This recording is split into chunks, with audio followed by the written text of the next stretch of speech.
Hello students, I am Dr. Vinod Kamble. In this video, we are going to see the question ethical norms in research. Now, ethics जो होता है वो सब जगह पे होता है। जैसे आप मार्केटिंग पढ़ते हो तो वहां पे भी एथिक्स होता है। आप अकाउंट्स पढ़ते हो तो वहां पे भी एथिक्स होता है। आप एचआर पढ़ते हो तो वहां पे भी एथिक्स होता है। तो सेम तरीके से रिसर्च के अंदर भी एथिक्स जो होता है वो फॉलो करना पड़ता है। तो पहले हम लोग देखते हैं कि एथिक्स क्या होता है। तो एथिक्स कुछ मोरल प्रिंसिपल्स होते हैं। प्रिंसिपल्स का मतलब क्या होता है? कुछ गाइडलाइंस होते हैं जो हर एक पर्सन ने फॉलो करना चाहिए। मतलब कौन सा प्लेस है या कौन सा टाइम है, इसको मायने न रखते हुए हर एक इंसान ने मोरल प्रिंसिपल्स को या कुछ गाइडलाइंस को फॉलो करना चाहिए। अभी एक पर्सन एथिकली बिहेव कर रहा है, मतलब क्या है कि वो राइट चीजों को राइट टाइम पे कर रहा है। जैसे कि अगर सपोज कोई ओल्ड एज पर्सन है और वो कुछ प्रॉब्लम में है, तो उसको अगर सपोज एक पर्सन हेल्प कर रहा है, सो वो राइट टाइम पे राइट चीज को कर रहा है, उसको हम लोग क्या बोलेंगे? Ethical behaviour. सो ये उसका क्या हो गया? मोरल प्रिंसिपल हो गया। कुछ गाइडलाइंस हुई जो हर एक इंसान ने फॉलो करनी चाहिए। उसी के साथ साथ अगर सपोज एक मार्केटर है या शॉपकीपर है जो कस्टमर को अच्छे क्वालिटी के गुड्स राइट प्राइस में ऑफर कर रहा है, तो अगेन वो मार्केटर या बिजनेसमैन क्या कर रहा है? मोरल प्रिंसिपल्स को फॉलो कर रहा है। उसके इस बिहेवियर को हम लोग एथिकल बिहेवियर बोलेंगे। पर अगर सपोज किसी पर्सन के साथ चीटिंग किया जा रहा है या झूठ बोला जा रहा है या रिस्पेक्ट नहीं दिया जा रहा है, तो उसको हम लोग एथिकल बिहेवियर बोलेंगे नहीं। सो एथिक्स कुछ मोरल प्रिंसिपल्स होते हैं जो हर एक पर्सन ने फॉलो करने चाहिए, जहां पे उस पर्सन को ये समझ में आना चाहिए कि राइट थिंग्स को हमको राइट टाइम पे करना है, तो ही हम लोग उसके बिहेवियर को एथिकल बिहेवियर बोलेंगे। सो आई होप कि आपको एथिक्स का मीनिंग क्या होता है वो समझ में आ गया यहाँ पे। सेम तरीके से रिसर्च एथिक्स का मतलब क्या होता है वो हम लोग देखते हैं। जैसे एक पर्सन के लिए कुछ मोरल प्रिंसिपल्स होते हैं, वैसे रिसर्च के अंदर भी कुछ मोरल प्रिंसिपल्स होते हैं या गाइडलाइंस होते हैं जो हर एक रिसर्चर ने रिसर्च करते समय फॉलो करने चाहिए। अभी यहाँ पे कुछ एक्टिविटीज होती है जो रिसर्चर ने रिसर्च करते समय नहीं करनी चाहिए। उसमें सबसे पहले है फैब्रिकेशन। फैब्रिकेशन का मतलब क्या होता है? डेटा खुद ही क्रिएट करना। मतलब आप ऑनेस्टली रिस्पोंडेंट के पास से डेटा कलेक्ट नहीं कर रहे हो, आप खुद के हाथ से ही क्वेश्चनियर भर रहे हो। So you are making your own data. या फिर आप आपका खुद का रिजल्ट क्रिएट कर रहे हो, मतलब डेटा कुछ और कह रहा है और आपने आपके हिसाब से जो रिजल्ट है रिसर्च का वो बनाया हुआ है। और दूसरा यहाँ पे क्या हो सकता है कि ये जो आपने गलत डेटा क्रिएट किया हुआ है या जो रिजल्ट आपने क्रिएट किया है उसको रिकॉर्ड करना और उसको रिपोर्ट करना, मतलब उसका रिसर्च रिपोर्ट जो है उसके अंदर उसको प्रेजेंट करना। तो ये सब क्या हो गया? फैब्रिकेशन। सो फैब्रिकेशन में बेसिकली आप लोग क्या कर रहे हो? गलत इंफॉर्मेशन क्रिएट कर रहे हो या गलत रिजल्ट जो है वो आप क्रिएट कर रहे हो। तो ये रिसर्च के अंदर नहीं होना चाहिए। दूसरा है फॉल्सिफिकेशन। ना फॉल्सिफिकेशन का मतलब क्या होता है? जो भी रिसर्च मटेरियल होता है उसको मैनिपुलेट करना। मतलब जैसे क्वेश्चनियर है, तो क्वेश्चनियर के क्वेश्चंस के साथ कुछ मैनिपुलेशन वगैरह करना। या फिर कभी कभी क्या होता है, कुछ डेटा जो होता है उसको जानबूझ के चेंज किया जाता है या ओमिट किया जाता है। मतलब आपने डेटा कलेक्ट करके लाया और वो डेटा आपके हिसाब से नहीं है, तो आपने वो डेटा को खुद से चेंज कर दिया। या कभी कभी ऐसे होता है कि कोई क्वेश्चनियर आधा भरा हुआ है तो आधा आपने आपके हाथ से भरा। ये सब आप क्या कर रहे हो? रिसर्च मटेरियल का मैनिपुलेशन कर रहे हो या जो भी डेटा है उसको आप चेंज करने की कोशिश कर रहे हो। और फिर इसके बाद में क्या होगा? जो भी रिजल्ट आप प्रेजेंट करोगे रिसर्च का, वो एक्यूरेट नहीं होगा, तो उसको फॉल्सिफिकेशन बोलते हैं। तो यहाँ पे फॉल्सिफिकेशन में क्या किया जा रहा है कि रिसर्च मटेरियल को मैनिपुलेट किया जा रहा है या डेटा जो है उसको चेंज किया जा रहा है या ओमिट किया जा रहा है। तो ये फॉल्सिफिकेशन भी रिसर्च के अंदर नहीं होना चाहिए। और तीसरी चीज है प्लेगरिज्म। ना प्लेगरिज्म का मतलब क्या होता है कि किसी दूसरे पर्सन के आइडिया को, प्रोसेस को या रिजल्ट को या उसके वर्ड्स को या उसके लाइंस को कॉपी करना और उसको उसका क्रेडिट नहीं देना। जैसे हमने प्रीवियस वीडियो के अंदर रेफरेंसेस में वगैरह देखा हुआ है, साइटेशन के अंदर भी हमने देखा था, बिब्लियोग्राफी में हमने देखा था कि किसी दूसरे रिसर्चर के आइडिया को अगर हम लोग कॉपी कर रहे हैं तो उसको क्रेडिट देना बहुत जरूरी है या उसको एक्नॉलेज करना बहुत जरूरी है। लेकिन हम लोग किसी की इंफॉर्मेशन को यूज कर रहे हैं और उसको क्रेडिट नहीं दे रहे, एक्नॉलेज नहीं कर रहे, तो उसको प्लेगरिज्म बोलते हैं। प्लेगरिज्म एक तरीके का एकेडमिक थेफ्ट होता है जहां पे आप दूसरे के वर्क को यूज करते हो और उसको अपने नाम से प्रेजेंट करते हो। तो ये सब चीजें जो होती है इसको रिसर्च के अंदर अनएथिकल माना जाता है। तो ये सब रिसर्च के अंदर नहीं करना चाहिए, उसको ही हम लोग क्या बोलते हैं? Research ethics. बेसिकली ये रिसर्च एथिक्स जो होते हैं वो रिसर्च वर्क के लिए कुछ गाइडलाइंस प्रोवाइड करते हैं कि रिसर्च वर्क कैसा होना चाहिए। जैसे हमने देखा कि जो भी डेटा है उसको ऑनेस्टली प्रेजेंट करना चाहिए, विदाउट किसी बायसनेस के डेटा को कलेक्ट करना चाहिए। तो ये सारे रिसर्च के कुछ गाइडलाइंस होते हैं जो रिसर्चर ने फॉलो करने चाहिए, उसको ही रिसर्च एथिक्स बोला जाता है। प्लस रिसर्च एथिक जो होते हैं वो रिसर्चर को या जो भी रिसर्च स्कॉलर्स होते हैं उनको एजुकेट करता है और उनको मॉनिटर करता है कि उन्होंने रिसर्च के अंदर हाईएस्ट एथिकल स्टैंडर्ड्स को मेंटेन करना चाहिए। सो बेसिकली रिसर्च एथिक्स जो होते हैं वो कुछ गाइडलाइंस होते हैं जिसकी वजह से without any falsification, without any fabrication and without any plagiarism जो भी रिसर्चर्स होते हैं वो रिसर्च कंडक्ट करते हैं।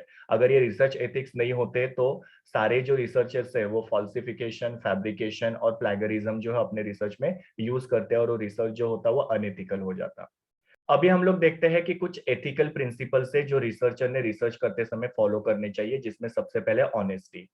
रिसर्चर जो है उन्होंने ऑनेस्टली रिसर्च रिपोर्ट को प्रिपेयर करना चाहिए, रिसर्च रिजल्ट को क्रिएट करना चाहिए और जो भी मेथड्स है और प्रोसीजर्स है उसमें भी ऑनेस्ट होनी चाहिए। मतलब इन शॉर्ट क्या है कि कोई भी डेटा जो उसको मैनिपुलेट नहीं करना चाहिए, कोई रिजल्ट जो है उसको मैनिपुलेट नहीं करना चाहिए। जिस तरीके से रिसर्च कंडक्ट किया है उसका मेथड या प्रोसीजर जो होता है वो प्रॉपर वहां पे मेंशन करना चाहिए। मतलब रिसर्चर ने यहाँ पे फैब्रिकेशन, फॉल्सिफिकेशन या मिसरिप्रेजेंटेशन ऑफ डेटा नहीं करना चाहिए। जो भी डेटा उन्होंने कलेक्ट किया, जो भी रिजल्ट उनको मिला उसको उन्होंने ऑनेस्टली प्रेजेंट करना चाहिए। वो डेटा को किसी भी तरीके से चेंज करना या रिजल्ट को किसी भी तरीके से चेंज करना, इसको अनएथिकल रिसर्च बोला जाएगा। तो पहला रिसर्च का एथिकल प्रिंसिपल है ऑनेस्टी होनी चाहिए रिसर्च के अंदर। दूसरा है ऑब्जेक्टिविटी। ऑब्जेक्टिविटी का मतलब क्या, बायसनेस नहीं होना चाहिए। मतलब जब भी कोई भी एक्सपेरिमेंट किया जाता है तभी उसके अंदर कोई भी बायसनेस नहीं होना चाहिए। डेटा एनालिसिस करते समय कोई भी बायसनेस नहीं होना चाहिए, डेटा इंटरप्रिटेशन में कोई भी बायसनेस नहीं होनी चाहिए। और एक्सपर्ट का टेस्टिमोनियल का मतलब क्या होता है कि अगर सपोज किसी एक्सपर्ट की लाइंस को अगर हम लोग हमारे रिसर्च रिपोर्ट के अंदर मेंशन कर रहे हैं तो उसके अंदर भी कोई बायसनेस नहीं होना चाहिए। मतलब काफी बार क्या होता है कि रिसर्चर जो है डेटा कलेक्ट करके लाते हैं और वो डेटा कलेक्ट करते समय बायसनेस करते हैं। मतलब जैसे कि सपोज जो भी रिस्पोंडेंट जो रिस्पॉन्स दे रहे हैं तो उनके आंसर को वो क्या करते हैं, चेंज करने की कोशिश करते हैं, उनके ऊपर वो प्रेशर डालते हैं या फिर किसी तरीके से उनके जो भी आंसर्स को वो इन्फ्लुएंस करते हैं। वैसा नहीं करना चाहिए। रिसर्चर जब भी डेटा कलेक्ट करते हैं या डेटा को एनालिसिस करते हैं तो उसको बिना किसी बायसनेस के साथ एज इट इज प्रेजेंट करना चाहिए। That is called as objectivity. Then third ethical principle is carefulness. मतलब रिसर्चर जब भी रिसर्च करते हैं तो काफी केयरफुल रहना जरूरी है। कोई भी रिसर्चर रिसर्च जब करता है तो उन्होंने केयरलेस तरीके से एरर और नेग्लिजेंस नहीं करना चाहिए, उसको अवॉइड करना चाहिए। मतलब काफी सारे मिस्टेक्स जो होते हैं वो रिसर्चर्स करते हैं और वो केयरलेसनेस की वजह से होते हैं। काफी सारी चीजों को नेग्लिजेंट किया जाता है, वो भी केयरलेसनेस की वजह से होते हैं। तो केयरफुली हर एक एक्टिविटी करनी चाहिए ताकि कोई भी एरर या कोई भी नेग्लिजेंस नहीं हो। हर एक जो काम है उसको केयरफुली और क्रिटिकली एग्जामिन करना चाहिए। मतलब अगर सपोज डेटा कलेक्ट कर रहे हैं तो केयरफुली और क्रिटिकली करना चाहिए, या अगर सपोज वो लोग कोई लिटरेचर पढ़ रहे हैं तो उसको केयरफुली और क्रिटिकल तरीके से पढ़ना चाहिए। सो रिसर्च का जो यहाँ पे काम हो रहा है वो केयरफुलनेस के साथ यहाँ पे रिसर्चर ने करना चाहिए। उसी के साथ साथ रिसर्चर ने हर एक रिकॉर्ड जो है उसको प्रॉपरली मेंटेन करके रखना चाहिए। सो इस तरीके से रिसर्चर ने यहाँ पे रिसर्च करते समय पूरी तरीके से केयरफुल होना जरूरी है। Then next one is openness.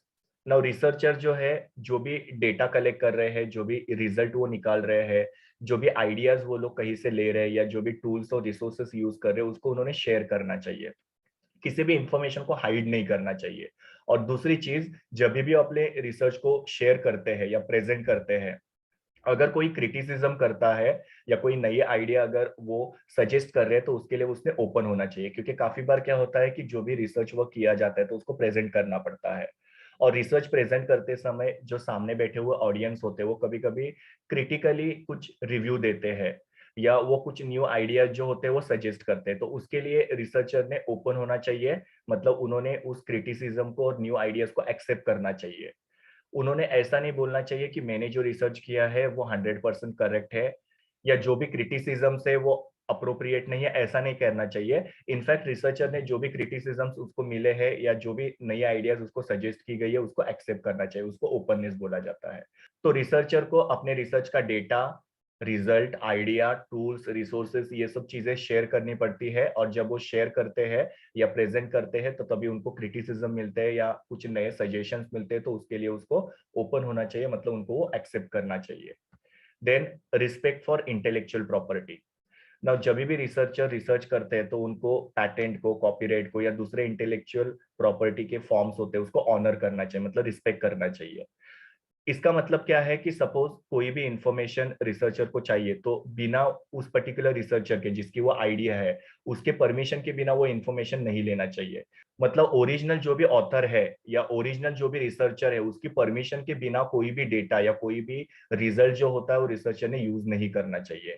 और अगर सपोज किसी और रिसर्चर का इंफॉर्मेशन या उसका जो भी डेटा है दूसरा रिसर्चर यूज कर रहा है तो वो जो ओरिजिनल रिसर्चर है या ऑथर है उसको क्रेडिट देना बहुत जरूरी है, अदरवाइज उसको प्लेगरिज्म कहा जाएगा। सो किसी भी रिसर्चर ने दूसरे के काम को या दूसरे की डेटा को या दूसरे की इंफॉर्मेशन को खुद के नाम से प्रेजेंट नहीं करना चाहिए। उसके लिए जो भी ओरिजिनल रिसर्चर है उसको क्रेडिट देना काफी जरूरी है, उसको रिस्पेक्ट फॉर इंटेलेक्चुअल प्रॉपर्टी बोला जा रहा है। अगर आप दूसरे रिसर्चर के डेटा को या इंफॉर्मेशन को यूज कर रहे हो और उसको क्रेडिट नहीं दे रहे हो तो आप इंटेलेक्चुअल प्रॉपर्टी को रिस्पेक्ट नहीं कर रहे हो। इंटेलेक्चुअल प्रॉपर्टी का मतलब क्या होता है कि उस पर्सन ने कोई इंफॉर्मेशन क्रिएट की है या कोई डेटा क्रिएट किया है तो उसको इंटेलेक्चुअल प्रॉपर्टी बोला जाता है। मतलब हमारे दिमाग से अगर कोई भी चीज हम लोग बनाते हैं तो that is called as intellectual property. तो उस पर्टिकुलर रिसर्चर ने जो डेटा कलेक्ट किया है या जो इंफॉर्मेशन कलेक्ट किया है वो उसकी इंटेलेक्चुअल प्रॉपर्टी है। और आप उसको जब यूज करते हो तो आपको उसको रिस्पेक्ट करना चाहिए, मतलब उसको वहां पे क्रेडिट देना जरूरी है या फिर उसका नाम जो है वहां पे मेंशन करना जरूरी है। मतलब आप एक तरीके से उसको एक्नॉलेज कर रहे हो वहां पे। इट मीन्स आप उसके इंटेलेक्चुअल प्रॉपर्टी को रिस्पेक्ट कर रहे हो। Then next ethical principle is confidentiality. Researcher जब भी रिस्पोंडेंट के पास से डेटा कलेक्ट करते हैं तो रिसर्चर ने वो रिस्पोंडेंट के डेटा को कॉन्फिडेंशियल रखना चाहिए, सीक्रेट रखना चाहिए।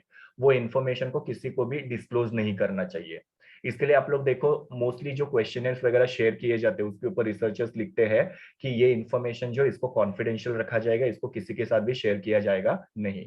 बिकॉज हर एक रिस्पोंडेंट जब क्वेश्चनर भरते हैं तो वो काफी सारी अपनी इन्फॉर्मेशन जो होते हैं वो क्वेश्चनर के अंदर लिखते हैं और वो क्वेश्चनर जो होता है वो रिसर्चर को दी जाती है। तो रिसर्चर की ये रिस्पॉन्सिबिलिटी होती है कि रिसर्चर ने किसी भी रिस्पोंडेंट की आइडेंटिटी जो होती है उसको रिवील नहीं करना चाहिए, उनकी इंफॉर्मेशन को कॉन्फिडेंशियल या सीक्रेट रखना चाहिए। उसी के साथ साथ दूसरे कुछ ऐसे रिकॉर्ड्स होते हैं जिसको सीक्रेट रखना जरूरी है, मतलब जिसको डिस्क्लोज करना नहीं चाहिए रिसर्चर ने। सो रिसर्चर ने अपने रिसर्च के अंदर कुछ रिकॉर्ड को या कुछ इंफॉर्मेशन को कॉन्फिडेंशियल रखना जरूरी होता है। Then next ethical principle is responsible publication. मतलब रिसर्चर जो है उन्होंने time to time research work को पब्लिश करना चाहिए जिसकी वजह से रिसर्च जो है प्रमोट होगा। एडवांस रिसर्च एंड स्कॉलरशिप का मतलब क्या होता है? रिसर्च को बढ़ावा देना। उन्होंने रिसर्च सिर्फ खुद के करियर को ग्रो करने के लिए नहीं करना चाहिए, तो रिसर्च जो है उसको बढ़ावा देने के लिए रिसर्च करना चाहिए। जो भी रिसर्चर रिसर्च कर रहे हैं उनको वेस्टफुलनेस को अवॉइड करना चाहिए, डुप्लीकेशन ऑफ पब्लिकेशन को अवॉइड करना चाहिए। मतलब जस्ट नाम के लिए रिसर्च किया ऐसे नहीं होना चाहिए। तो रिसर्च को एडवांस करने के लिए, रिसर्च को बढ़ाने के लिए यहाँ पे रिसर्चर ने रिसर्च करना चाहिए और अपने रिसर्च वर्क को पब्लिश करना चाहिए। क्योंकि बहुत सारे ऐसे कंट्रीज है जहाँ पे रिसर्च जो होता है वो अभी भी जितना होना चाहिए उतना नहीं हो रहा है। यहाँ पे एक ये चीज याद रखना बहुत जरूरी है कि रिसर्च जो होता है उसके वजह से अलग अलग प्रॉब्लम्स का सॉल्यूशन जो होता है फाइंड आउट करने में हेल्प होता है, प्लस एडिशनल इंफॉर्मेशन प्रोवाइड होती है। तो जितना ज्यादा रिसर्च होगा और जितना वो रिसर्च को पब्लिश किया जाएगा उतना रिसर्च जो है वो एडवांस होते जाएगा और उसकी वजह से हम लोग को काफी सारी एडिशनल इंफॉर्मेशन मिलेगी और काफी सारे प्रॉब्लम जो होते हैं वो सॉल्व होने में हेल्प होगा। उसी को रिस्पॉन्सिबल पब्लिकेशन बोला जा रहा है। मतलब जस्ट किसी और के रिसर्च वर्क को कॉपी किया और उसको अपने नाम से प्रेजेंट किया या जस्ट ऐसे ही रिसर्च किया जिसका कोई भी ऑथेंटिसिटी नहीं है तो उसको हम लोग रिस्पॉन्सिबल पब्लिकेशन कहेंगे नहीं। तो रिसर्चर ने रिसर्च करते समय रिस्पॉन्सिबल पब्लिकेशन करना चाहिए, उनको टाइम टू टाइम रिसर्च करना चाहिए और उसको पब्लिश करना चाहिए ताकि रिसर्च जो है वो एडवांस हो या रिसर्च एक्टिविटी जो है बढ़े। Next one is respect for colleagues. Now काफी सारे रिसर्च जो होते हैं वो टीम में किए जाते हैं और टीम मेंबर्स के बीच में रिसर्च का काम जो होता है वो डिवाइड किया जाता है। जैसे कुछ लोग जो होते हैं वो डेटा कलेक्शन का काम करते हैं, कुछ लोग डेटा एनालिसिस का काम करते हैं, कुछ लोग रिसर्च रिपोर्ट लिखने का काम करते हैं। सो टीम में जब रिसर्च वर्क होता है तो यहाँ पे जो भी मेन रिसर्चर है उसने अपने कलीग को प्रॉपरली ट्रीट करना चाहिए, फेयर तरीके से ट्रीट करना चाहिए। मतलब उनको एक तरीके से रिस्पेक्ट देना चाहिए क्योंकि वो मोटिवेट हो और उसके वजह से वो रिसर्च एक्टिविटी को कैरी ऑन करे। अगर सपोज जो मेन रिसर्चर है उसने अपने कलीग्स को डिमोटिवेट किया या उनको प्रॉपर तरीके से ट्रीट नहीं किया तो वो मोटिवेट नहीं होंगे रिसर्च वर्क करने के लिए, और अगर वो रिसर्च करेंगे भी तो वो बायस रिसर्च होगा या वो होल हार्टेडली रिसर्च नहीं करेंगे जिसमें से जो रिजल्ट रिसर्चर को एक्सपेक्टेड है वो रिजल्ट मिल नहीं पाएगा। तो इसके लिए रिसर्च जब किया जाता है, तो जो भी कलीग्स रिसर्च के अंदर इन्वॉल्व होते हैं उनको रिस्पेक्ट करना काफी जरूरी होता है। रिसर्चर ने उनको टाइम टू टाइम मोटिवेट करना चाहिए। And the last one is social responsibility. Research जो होता है उसके वजह से सोशल रिस्पॉन्सिबिलिटी प्रमोट होनी चाहिए, और सोसाइटी के अंदर जो भी हार्म से या जो भी प्रॉब्लम से उसको मिटिगेट या प्रिवेंट करना चाहिए। मतलब जैसे मैंने आप लोगों को बोला कि रिसर्च की वजह से काफी सारे सोशल प्रॉब्लम जो होते हैं उसके लिए सॉल्यूशन फाइंड आउट किया जा सकता है। तो रिसर्च करना एक सोशल रिस्पॉन्सिबिलिटी होनी चाहिए, और काफी ज्यादा रिसर्च जो है उसको प्रमोट करना चाहिए, जिसकी वजह से सोसाइटी के अंदर जो भी प्रॉब्लम्स है उसको प्रिवेंट किया जा सकता है और मिटिगेट किया जा सकता है। क्योंकि रिसर्च जो होता है वो सोशल वेलफेयर में कंट्रीब्यूट करता है। जैसे अगर सपोज हम लोग किसी एक पर्टिकुलर एरिया का socio economic status find out कर रहे हैं, तो रिसर्च करके हम लोग उसका सोशियो इकोनॉमिक स्टेटस जो फाइंड आउट करेंगे, और फिर वो पर्टिकुलर एरिया का सोशियो इकोनॉमिक स्टेटस जानने के बाद में वहां पे जो भी पॉलिसीज है वो फ्रेम की जाएगी, या उनका प्रॉब्लम किस तरीके से सॉल्व करना है वो रिसर्चर को पता चलेगा, तो उस हिसाब से रिसर्चर रिकमेंडेशन देगा ताकि वो एरिया का डेवलपमेंट होगा। तो इस तरीके से रिसर्च जो है एक तरीके की सोशल रिस्पॉन्सिबिलिटी है, जिसकी वजह से सोसाइटी का वेलफेयर होता है, और सोसाइटी के अंदर जो भी हार्म से जो भी प्रॉब्लम से उनको प्रिवेंट और मिटिगेट किया जा सकता है। तो ये सारे अलग अलग एथिकल नॉर्म्स है जो रिसर्च के अंदर फॉलो करना काफी जरूरी होता है। ये सब चीजों को ध्यान में रख के अगर हम लोग रिसर्च करेंगे तो उस रिसर्च में से हमारे प्रॉब्लम भी सॉल्व होंगे, प्लस हम लोग को काफी सारी इंफॉर्मेशन जो अवेलेबल होगी, और वो रिसर्च जो उसको हम लोग एथिकल रिसर्च बोल पाएंगे। ये मेरे यूआरएल है जहां से मैंने इमेजेस लिए हैं।